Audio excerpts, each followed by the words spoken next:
right, another surf report. Welcome, everybody.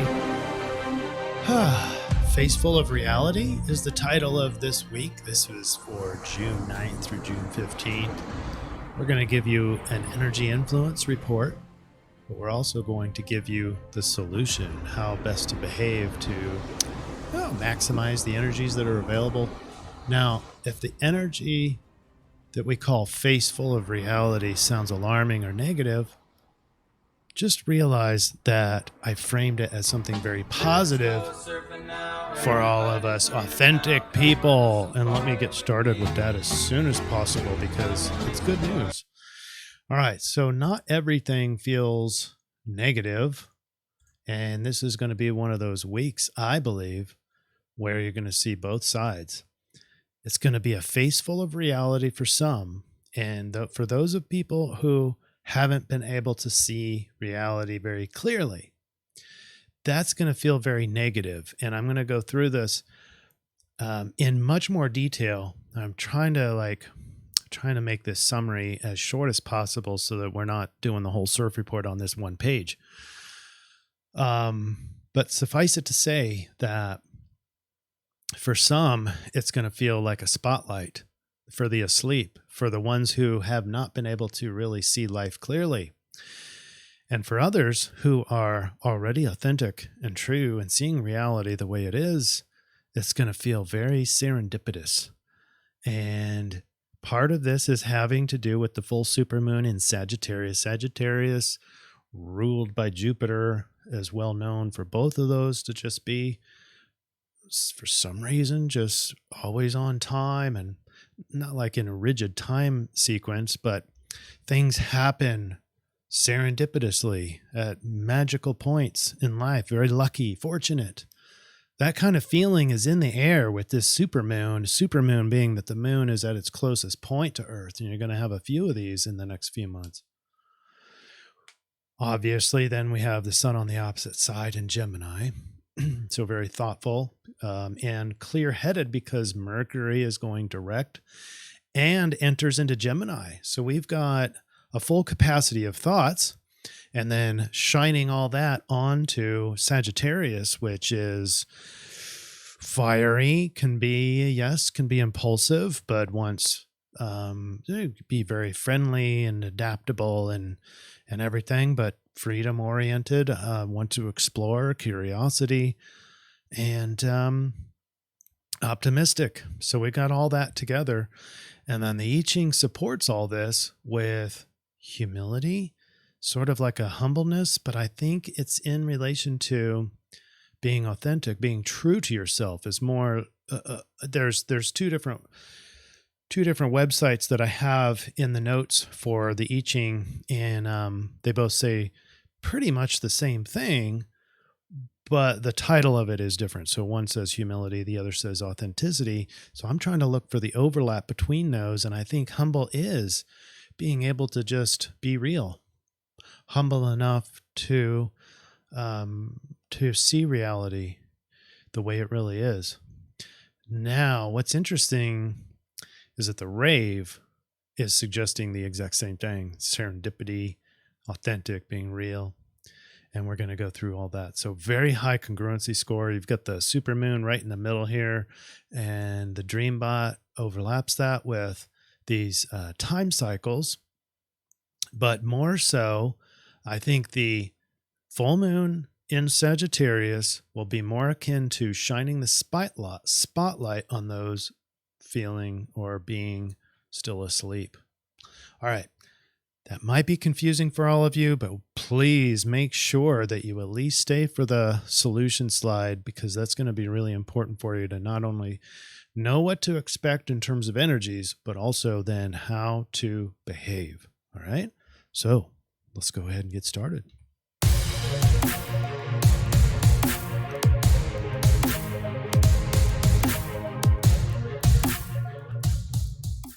And a huge shout out to my few commenters here. First, my name is D, says, thank you for the 80-20 breakdown. Very helpful. Well, you are absolutely welcome. I hope that all of you were able to utilize this last week. Robbie says, thank you. The title describes the energy this year perfectly. being pushed forward. Time glitches, I think the time glitches might be still a factor here, especially as Saturn goes into retrograde, which Saturn is our father time, but mainly looking at being able to really identify patterns. All right, as Saturn goes into past orientation. And then Milos, shout out to Milos.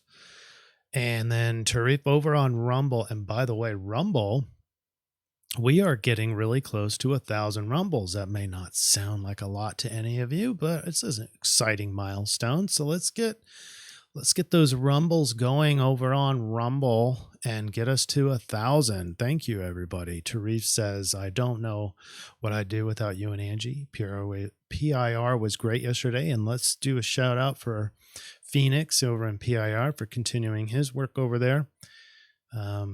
Thanks, Tarif. And then the winner for this week, big shout out to John Doe, says, thank you, Chris.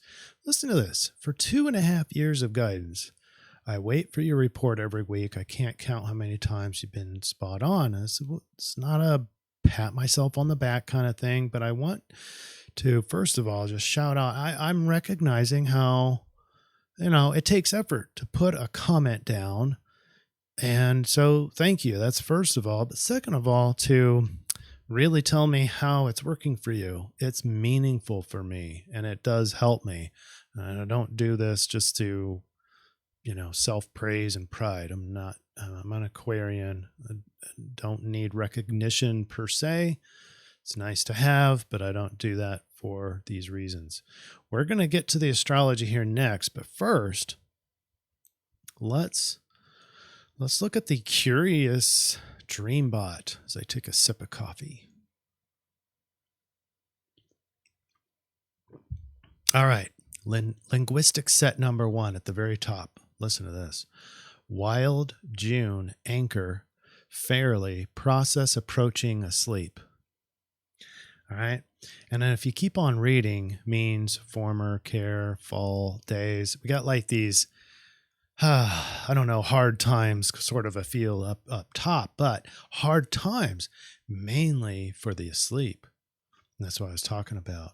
Wild, going to be wild. It's got to wake people up. So we have the red arrows are supporting this asleep thing. Even the words sleep and asleep and dreamt. Okay.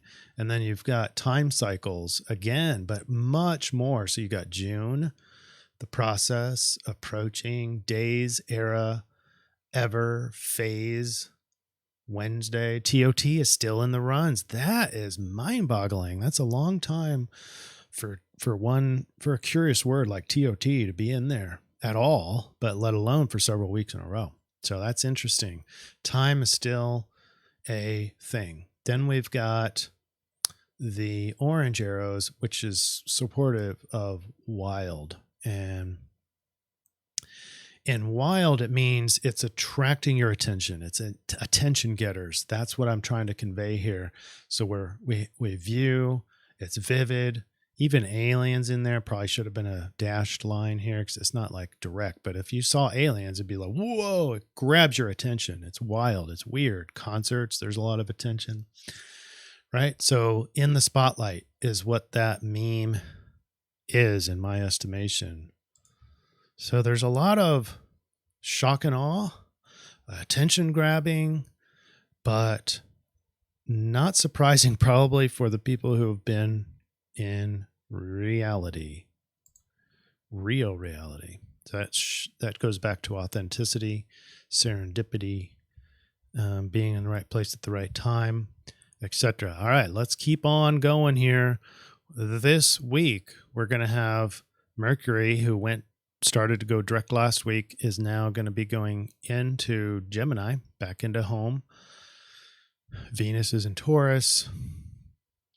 One thing that I'd like to point out later in the month, obviously Sun at its normal time going into Cancer season, but we've got a lot of red arrows, red lines here, red bars, and these represent squares. So we've got a Venus square, and we've got all these are squares and this square. So 100% of let's see here. The only red bar that's not a square is this conjunction with Venus and Uranus. And that's this week. I'm not sure why I didn't circle that, but that goes exact. It perfects Venus and Uranus. So relationships take an upheaval, start looking into the future. There's Uranus as well. And then you got relationships itself wanting more freedom oriented. They're not all that compatible, if you will. So there's going to be some change there and some adaptation processes inside of relationships and how we relate to others. But other than that, all these red bars are squares. So that's a lot of contention in these next few weeks leading up to July 4th. I did look at July 4th. I didn't want to post that here, but I think I mentioned I thought there was going to be a T-square. Looked at pretty thoroughly. I don't see a T-square, but that doesn't mean it's not conflicted. There's a lot of squares still residual in the July 4th chart. So let's go day by day. Let's tone this down. We start off with a grand air trine on Thursday after 6 p.m. on Central Time, and up until about noon on Friday. So the 9th and the 10th, you've got this grand air trine. So you got the moon, the sun, and Saturn. So time, ego, and emotions are all freewheeling. Air signs can be observers. They're able to think and logic, and they're also friendly. So there's this easy to be friendly. And that's good because you've got Venus now progressing only 2 degrees away from Uranus. So already feeling this change, maybe not suspectful. Venus, that is home to and rules Taurus, is searching for wealth and worth and value, self-value.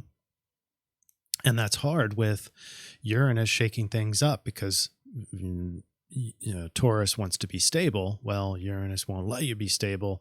So we've got some instability in the way that we relate to others, harmony, unexpected. And we don't even have to see conflict. It just doesn't imply conflict by itself. It implies that if people are perceiving change and adaptation and freedom-ish, these are the Uranus aspects, in a state of trying to find value and stability, well, that you're going to find a lot of adaptation in there. Furthermore, as we talked about in the previous CIRF reports, you've got the Venus aspect is heading into the future. And so in this adaptation, in these insights, in the change, in this perception that you're seeing is included a face full of future. It's forcing you to see, is to project into the future. That's partly why we have this time cycle thing again in the collective. Not to mention the father time has gone retrograde and is in a trine over to the sun. That's just starting. And so the ego that is in Gemini right now, so very rational and logical, is easily doesn't really easily slip into dreams and fantasy. Those are hard, but it's easy to see time cycles and patterns and processes and the Aquarian status quo. And Aquarians are good at observing patterns by themselves. So all that becomes easy. Grand air trine. You do have emotions that are all over the place. You got a lot of aspects to the moon, but we can easily make sense of it all because sun in Gemini. What did I miss? Future. I think I missed this. So Jupiter and Mars still in a conjunction. Mars is progressed past, so they're still technically in a conjunction. And this is in Aries, and so I can optimistically fight for myself, stand up for myself, finally take care of myself. All these kinds of things are still warranted. All right, Friday the 10th. We're only 1 degree away. Like I said, relationships are staring into the future. So we got the North Node. I talked about the North Node activity. Oh no, I missed that on the solution slide, or the summary slide is the North Node activity. So Mercury is still there at the North Node. That's 6 degrees away and diverging. And so thoughts are going to the future of particularly things like what's the worth of it, the worth of the future. How do I get worth? How do I get value? Financial concerns, Taurus. And then financial planet Venus is going through upheaval and change with Uranus, but staring into the future. What does it mean for the future? And earlier in this day, before noon, you still had that grand air trine. Okay, something that I forgot was Mars and Chiron entering into a conjunction. And technically Jupiter is not part of that conjunction, but it's the subtle urge to help your fellow warriors. So it's camaraderie. It's not just you now. There is some others to help. And I think that's a nice soft edge to the Aries, Mars and Aries. Mars is home, rules Aries. So perfectly fine with being there. But now in a conjunction with Chiron, there is this, it doesn't have to be guilty. There's a reward for helping others. And that's the Chiron influence, is seeing that reward. And it's not a selfish thing, but it's not like a Pisces sacrificing thing either. So there's just an opportunity there for your Mars aspect to help others and get a reward for it. Saturday, and the reward typically is, according to Chiron archetype, is a healing, focused on health and healing is your reward. All right. Relationships are opposite. So you've got almost perfection here. Not quite yet at noon, but later on in the day, we're going to be Venus over the top of Uranus, or in front of Uranus perfectly, opposing the the Scorpio moon on the South Node. So we've got emotions are focused on the past. This is emotionally obsessed about past influences, about past memories, past maybe even patterns. And we're balancing that out, or forced to reconcile this with a changing futuristic relationship. Change and insight into your future in terms of relationship, how you relate, and money and worth. So that'll be interesting for a lot of people. That might feel heavy for some, hopeful and light for others. Yeah, trying to intuit some more for you. But let's move on and show you Mars and Chiron getting closer. So that aspect of helping others, that non-guilt-tripped opportunity reward for healing influence is getting stronger. And then Sunday, the emotions pull the mind back to the past, because we have Mercury oppose the moon over the South Node. So now it's obsessed past emotions, or emotions based on the past and past patterns in Scorpio versus future thoughts. Now we're looking at 7 degrees away between Mercury and the North Node. So, and that's diverging. So this is about it. It's about it for thoughts into the future, or insistent on the future. But we do have a T-square on Saturn. So this is our status quo, the way it is. We're getting us set up for the full moon. But I believe that the T-square is going to switch over to to Neptune. Never mind. But on, let's see, so Sunday, the 12th, we've got Saturn in a T-square. So this is would be considered a trap of energy. You'll be feeling hard to get out of restriction, maybe time restriction or time looping or a lack of time. And then hurdles, just hurdles in general, hurdles against freedom, a lack of freedom, a lack of change. Everything Aquarian, there's a lack of. So sorry about that. Sorry for bringing the bearing of bad news, but as the moon progresses pretty fast, we're going to be looking at a different T-square for our full moon. But on Monday the 13th, we have Mercury now entering into Gemini, going home, feeling very comfortable. Now you've got ego and your thoughts. Mental aptitude is very logical. Adaptable is a good one.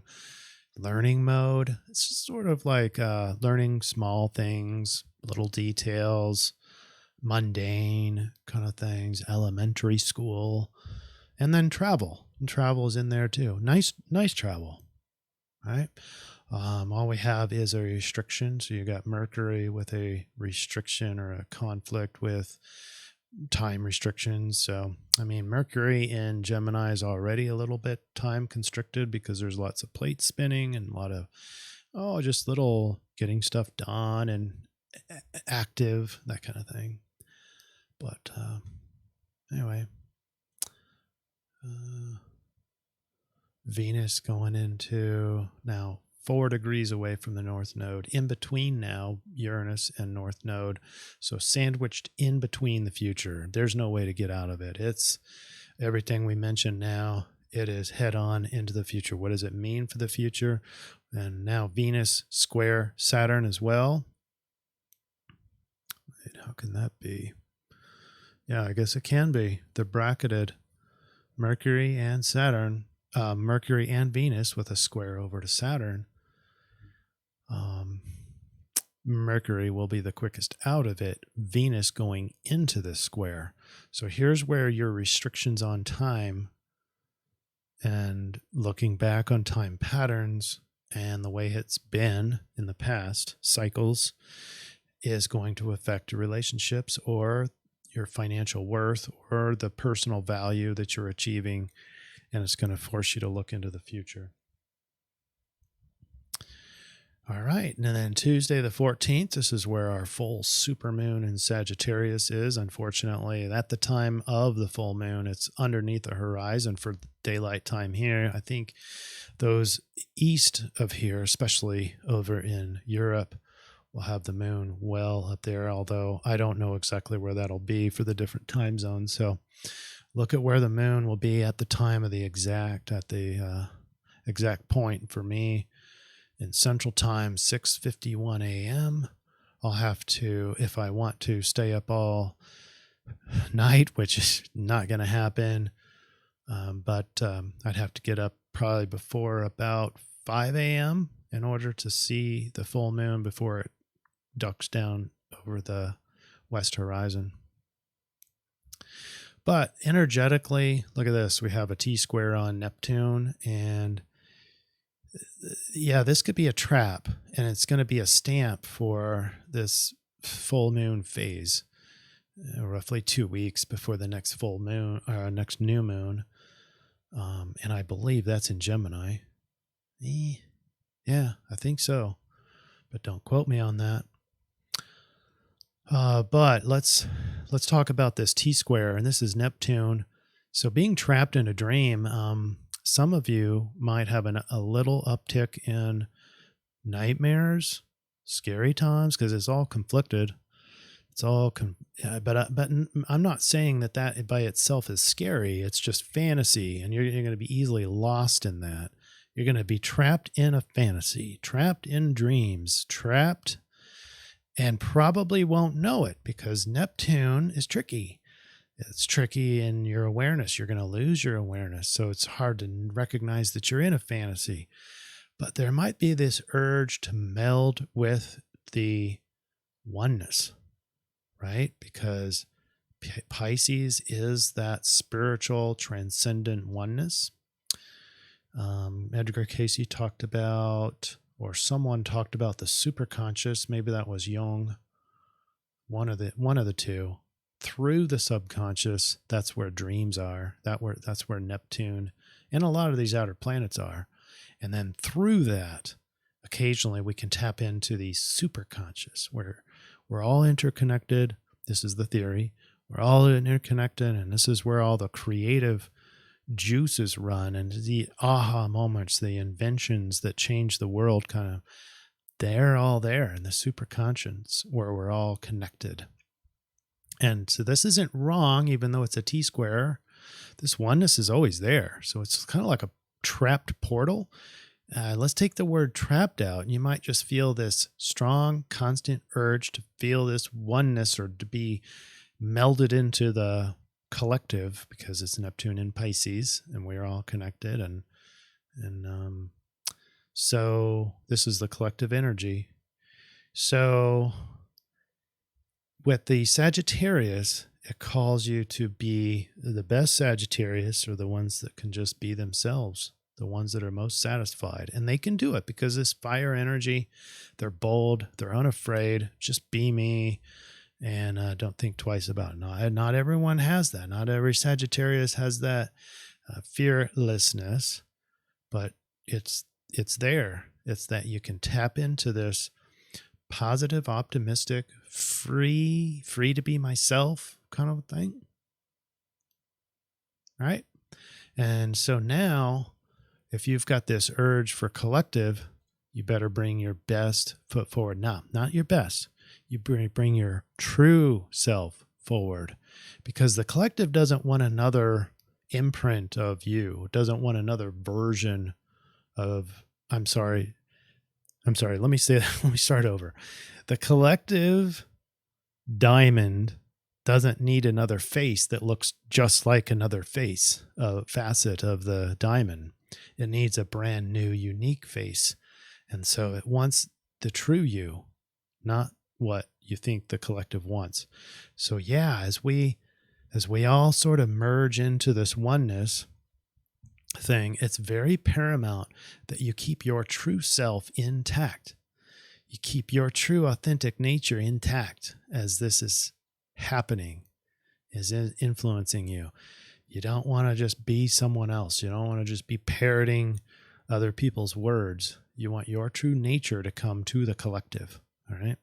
And that's how the collective is so diverse, is because we all maintain our individuality, but we're not all separate. So we're all unique, but we're not separate. We're part of the collective. And so this is it's going to be really neat, but it's also going to be trying and testing for a lot of people. We'll cover this a little bit more detail when we get to the solution slide. On Wednesday, the 15th, it is a spaghetti junction, and the supermoon energy is still way intact, even though it's about a day and a half later at this point, at this snapshot. But, a lot of just big picture. You're looking at a lot of that future energy. Your mind is still relatively clear, although it feels like it's rushing and out of time, and a lot of restrictions, particularly restrictions on freedom and individuality. And a lot of conflict, a lot of energy that's stuck.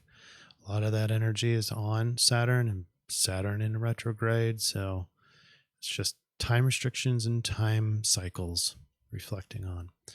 All right, let's take this out and start looking at the only I-Ching, because we didn't have any change lines, is on one website is talking about humility, whereas the other website's talking about authenticity. I have copies of both, so I'm going to read through both of them. And I also have some red, because this influence I-Ching is also the solution, I-Ching. So humility is rewarded in human affairs, regardless of your position in human society. Humility is a deceptively powerful attribute. If you're in a high position but remain humble, you can change that word out to also mean and overlap with authentic. If you are in a high position but remain humble, authentic, people will be drawn to you. We know in psychology where the people who are truly authentic, we may not like what they're saying or what they're feeling or what they're believing, but we can trust them. And that's sort of the point. Humble, authentic. Humble as the overlap of that. People will be drawn to you and causes that you espouse. If your position is lowly, humility will endear you to those of higher status. Again, it's a connecting item, being authentic. I'll come back and read the red because those are more of the solution. So the other website says words, ideas, and structures, let them fall down. Authenticity unchanging can be a message about having expectations that are too high or unrealistic. Humble in order to see what's really happening. Realistic. That's the overlap between humble and authentic. Instead of balance is brought by combining modesty and enthusiasm. There's a positivity nature to this. All right. So let's look at the solution. How does this one I-Ching apply to what we should be doing? Humility is the virtue that allows you to perceive the balancing potential in every situation. You can see the reality in the situation. Humble people are not prey to the illusions that spring from self-importance. You get that? If you are prey to self-importance, and the challenge is that Venus in Taurus is looking for the value, right? So you have this tendency there to put on a mask of what's quote unquote more acceptable, of more of what people want to see. And you've got to avoid that tendency this week and just be humble, authentic. Humble is not weak. We're not talking for you to be meek and lowly and not say anything and be codependent. That is not the energy that any of you probably are going to feel.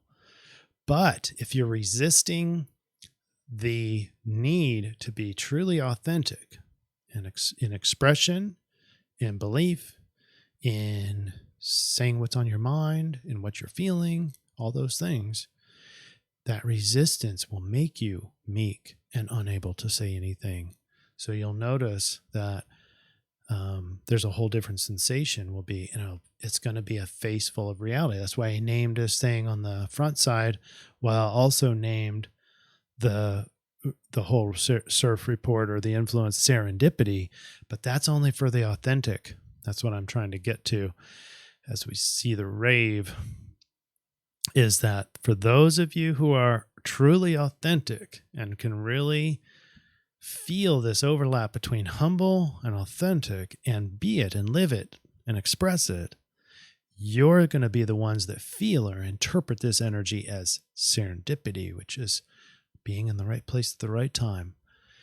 All right, let's continue. The absence of lines suggests stopping to take a breath. Whatever you are seeking, it is either not the time or you need to gain more clarity. Be patient. The way will unfold, and you will be glad you didn't act so impetuously. Never even heard of that word before. All right. Now, let's go back to our transition slide. We have the full moon, supermoon in Sagittarius, and we plop that onto the rave. We come up with rave 11 and Ophiuchus. We're in that rare space where the galactic center is pointed right through Ophiuchus constellation. Remember, these are the actual constellations out in the night sky as you look. So if you, at the time, if you wake up at, 6:51-ish Central Time, you can look above the horizon and you'll see Sag there. And below the horizon is Ophiuchus. So first of all, the ray of 11 is peace, a harmonic condition in the individual or society that permits assessment before renewed action. Do you see what it's inferring here is reality? There's an assessment of reality before we can continue, before we can move on. It's amazing. All right. And so there's an attunement. This is line 1.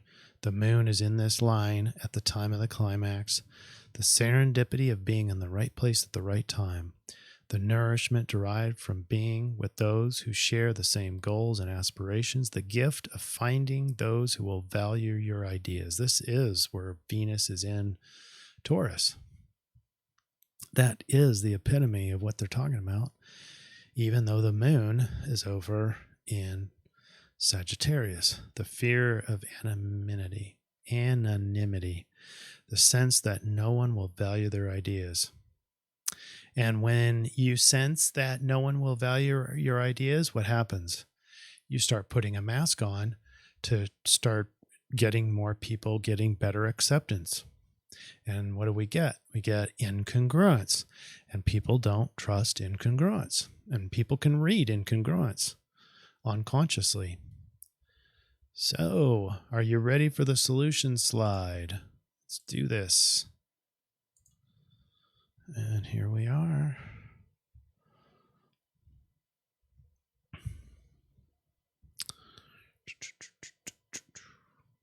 There we go. All right. There's our mask, right? On the one hand, she's smiling on the outside, but inside she's feeling distress. So that's what we don't want. We would rather this week is the not only the energy, but the solution or the recommended behavior is just to ditch the mask. So here's the influence overview. You've got a diverse amount of high energies, as you saw, will tug and push at you this week. Full supermoon and Sag will encourage you to make the best of you and the world around you. It's time to shine your highest authenticity. And here we go. Here's the triangulation for our solution. We have the I-Ching that says demonstrate humility / authenticity without sacrificing or seeking. That's the neat thing about humility. There's no need to seek or sacrifice in order to get more acceptance. It just is. It is. And it's freer. It's lighter. And then you've got the ray that says serendipity, finding the right time, finding people who have the same values. All that is magical. It just happens. You don't have to do anything for it. If you are acting in authentic manner. Ophiuchus.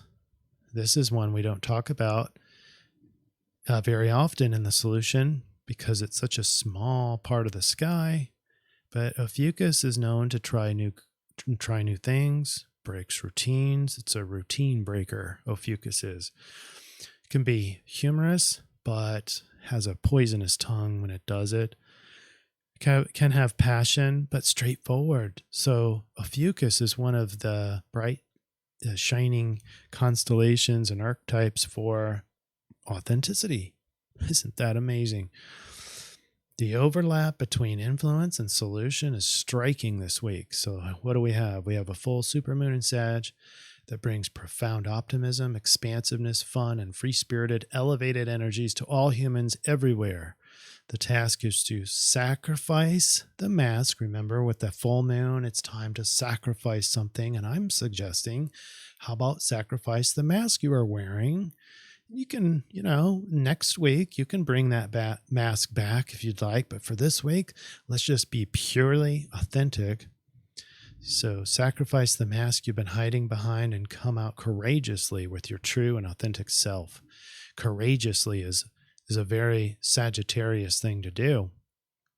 And it's a very Ophiuchus thing to do.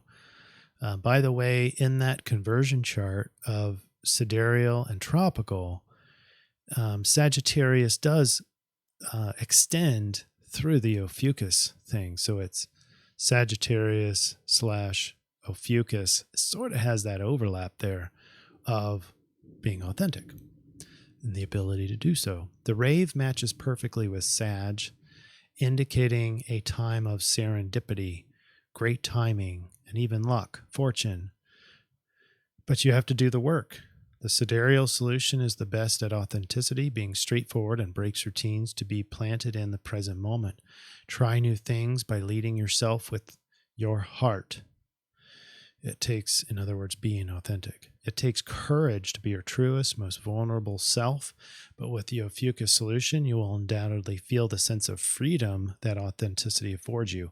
It is lighter just being able to be you without any guilt trip, without any fear of reprisal or fear of non-acceptance, and not to mention the freedom of the Sagittarius curiosity and exploration. Bring your true self to the world, especially if you get the Neptunian urge to meld into the oneness that exists everywhere. Be yourself this week. And so for me, I am at my best when I fearlessly be my true self.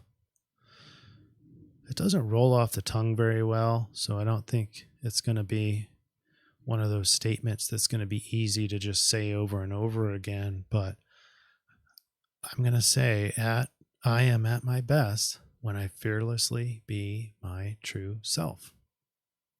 That's in essence what I'm recommending for all of you. And when you do, I think you're going to feel, and this is doing first and then feeling the effects, will be serendipity. Serendipity, you'll start noticing that more magical things happen at the right time, the perfect timing.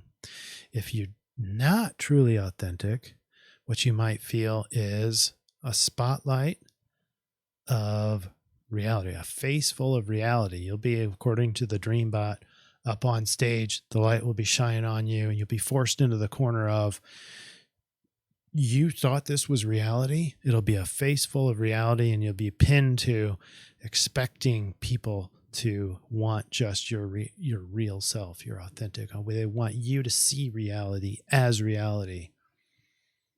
All right. That's what I'm assessing. That's what I'm thinking that's going to be the predominant energies and influences this week. So do your best to try to watch out for being fake or having a mask over here. I don't know if you can hear the thunder, but that's happening right now as we speak. All right. Well, take care, everybody. Thank you for your comments, your likes, your shares. It really helps. At Rumble, we're almost over to that. We're getting close to that 1,000. Not that we're going to probably get it this week, but if you could, bump up the Rumble there and get our count higher. And I appreciate all of you. And I wish only love and good sense of reality this week. Take care, everybody.